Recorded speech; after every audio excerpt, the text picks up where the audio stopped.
Okay, so more of section 9.5, and I'm due for an easy one. Are you due for an easy one? I am. So let's take a look at 27. Okay, right away when I look at this, I notice that this is a factorial and this is into a power, and we know, we've talked about this before, that a factorial races as n approaches infinity faster than n as a power. So I'm going to try the nth term divergence test, and we take a look at this. If we take the limit of a sub n factorial over 2 to the n, as n approaches infinity, that becomes infinity. So that's not equal to 0. That must be equal to 0 for it to converge. Since it's not equal to 0, it doesn't converge, it diverges. So the series diverges by the nth term test. That was nice. A nice easy one there. Okay, let's try number 28.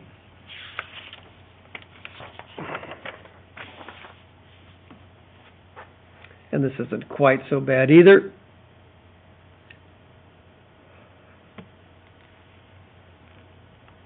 This is my series.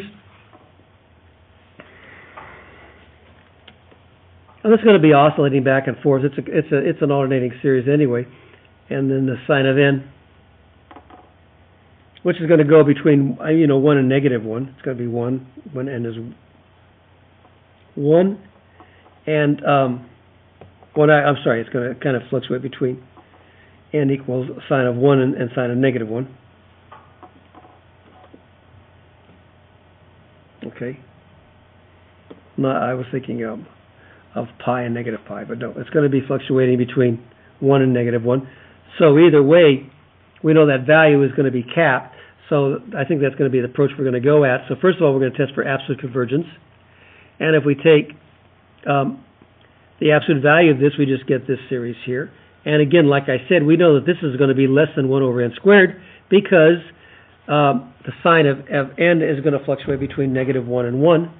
So the biggest it will be 1, so it must be less than 1 over n squared. Because the numerator here will always be less than or equal to the numerator here, and the denominators are the same. So this fraction must always be less than or equal to this fraction.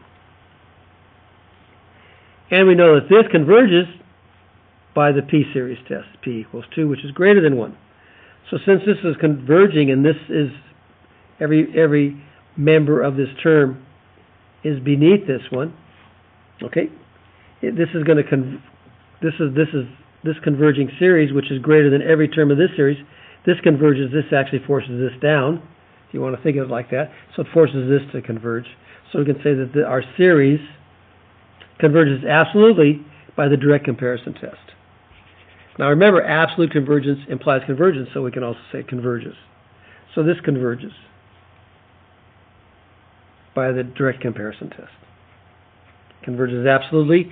And remember, absolute convergence implies convergence. That's all you need to show. Okay, I hope that helps.